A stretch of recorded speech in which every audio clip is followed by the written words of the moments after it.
Hello. मैं आज आपको पंचतंत्र की एक बहुत ही फेमस कहानी बड़े नाम का चमत्कार सुनाने जा रही हूँ। एक समय की बात है। एक वन में हाथियों का एक झुंड रहता था। उस झुंड का सरदार चतुर्दंत नामक एक विशाल, पराक्रमी, गंभीर व समझदार हाथी था। सब उसी की छत्रछाया में सुख से रहते थे। वह सबकी समस्याएं सुनता, उनका हल निकालता, छोटे बड़े सबका बराबर ख्याल रखता था। एक बार उस क्षेत्र में भयंकर सूखा पड़ा। वर्षों पानी नहीं बरसा। हर प्राणी बूंद बूंद के लिए तरसता गया। हाथियों ने अपने सरदार से कहा, सरदार, कोई उपाय सोचिए।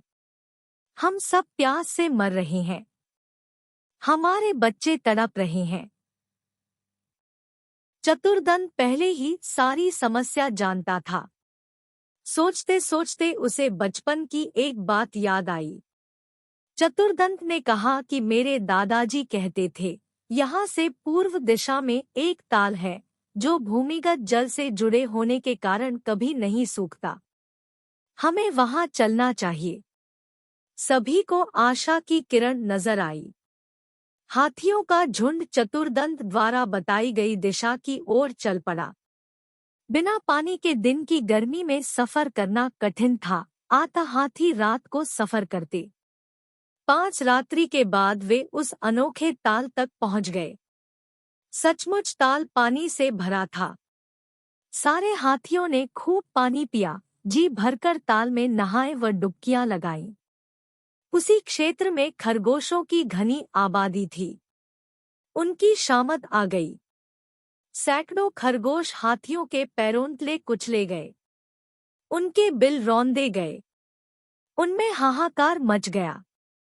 बचे खुचे खरगोशों ने एक आपातकालीन सभा की।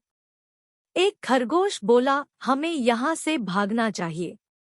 एक तेज स्वभाव वाले चतुर खरगोश ने कहा, हमें अक्ल से काम लेना चाहिए। हाथी अंधविश्वासी होते हैं। हम उन्हें कहेंगे कि हम चंद्रवंशी हैं। तुम्हारे द्वारा खरगोशों के सहार से हमारे देव चंद्रमा रुष्ट हैं। यदि तुम यहाँ से नहीं गए तो चंद्रदेव तुम्हें विनाश का श्राप दे देंगे। एक अन्य खरगोश ने उसका समर्थन किया। उसने कहा, लंबकर्ण खरगोश को हम अपना दूत बनाकर चतुर्दंत के पास भेजेंगे। लंबकर्ण एक बहुत चतुर खरगोश था। सारे खरगोश समाज में उसकी चतुराई की धाक थी। बातें बनाना भी उसे खूब आता था। बात से बात निकालते जाने में उसका जवाब नहीं था। जब खरगोशों ने उसे दूत बनकर जाने के लिए कहा तो वह तुरंत तैयार हो गया। उसने कहा, खरगोशों पर आए संकट को दूर करके उसे प्रसन्नता ही होगी। लंबकर्ण खरगोश चतुर्दंत के पास पहुंचा और दूर से ही एक चट्टान पर चढ़कर बोला, गजनायक चतुर्दंत, मैं लंबकर्ण चंद्रमा का दूत उनका संदेश लेकर आया हूँ। चंद्रमा हमारे स्वामी हैं। चतुर्दंत ने पूछा, भई क्या संदेश लाए हो तुम? लंबकर्ण बोला, तुमने खरगोश समाज को बहुत हानि पहुंचाई है। चंद्रदेव तुमसे बहुत रुष्ट है। इससे पहले कि वह तुम्हें श्राप दे दें, तुम यहाँ से अपना झुंड लेकर चले जाओ। चतुर्दंत को विश्वास न हुआ। उसने कहा, चंद्रदेव कहाँ है? मैं खुद उनके दर्शन करना चाहता हूँ। लंबकर्ण बोला, चंद्रदेव असंख्यम खरगोशों को श्रद्धांजलि देने स्वयं ताल में पधारकर बैठे हैं। आइए, उनसे साक्षात्कार कीजिए और स्वयं देख लीजिए कि वे कितने रुष्ट हैं। चालाक लंबकर्ण चतुर्दंत को रात में ताल पर ले आया। उस रात पूर्णमासी थी। ताल में पूर्ण चंद्रमा का बिंब ऐसे पड़ रहा था जैसे शीशे में प्रतिबिंब दिखाई पड़ता है। चतुर्दंत घबरा गया। चालाक खरगोश हाथी की घबराहट टाड़ गया और विश्वास के साथ बोला, गजनायक, जरा नजदीक से चंद्रदेव का साक्षात्कार करे तो आपको पता लगेगा कि आपके झुंड के इधर आने से हम खरगोशों पर क्या बीती है।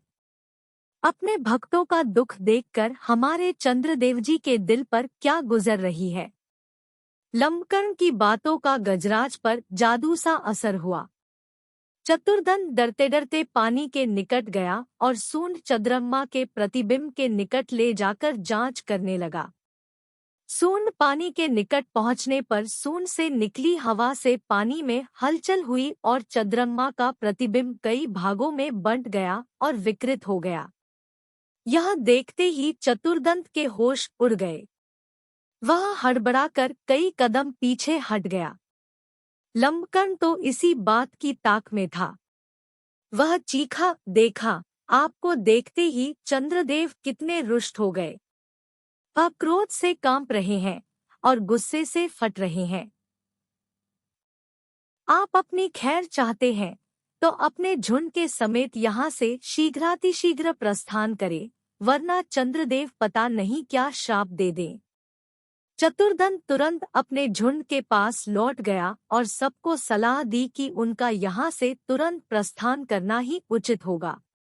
अपने सरदार के आदेश को मानकर हाथियों का झुंड लौट गया। खरगोशों में खुशी की लहर दौड़ गई। कुछ ही दिन पश्चात आकाश में बादल आए, वर्षा हुई और सारा जल संकट समाप्त हो गया। इस कहानी से हमें सीख मिलती है कि शारीरिक रूप से बलशाली शत्रु को भी चतुराई से मात दी जा सकती है। आपको ये कहानी कैसी लगी हमें कमेंट करके अवश्य बताएं। कृपया हमारे चैनल को सब्सक्राइब कर लें और वीडियो को लाइक और शेयर करना भी न भूलें। आपका बहुत बहुत धन्यवाद। नमस्कार।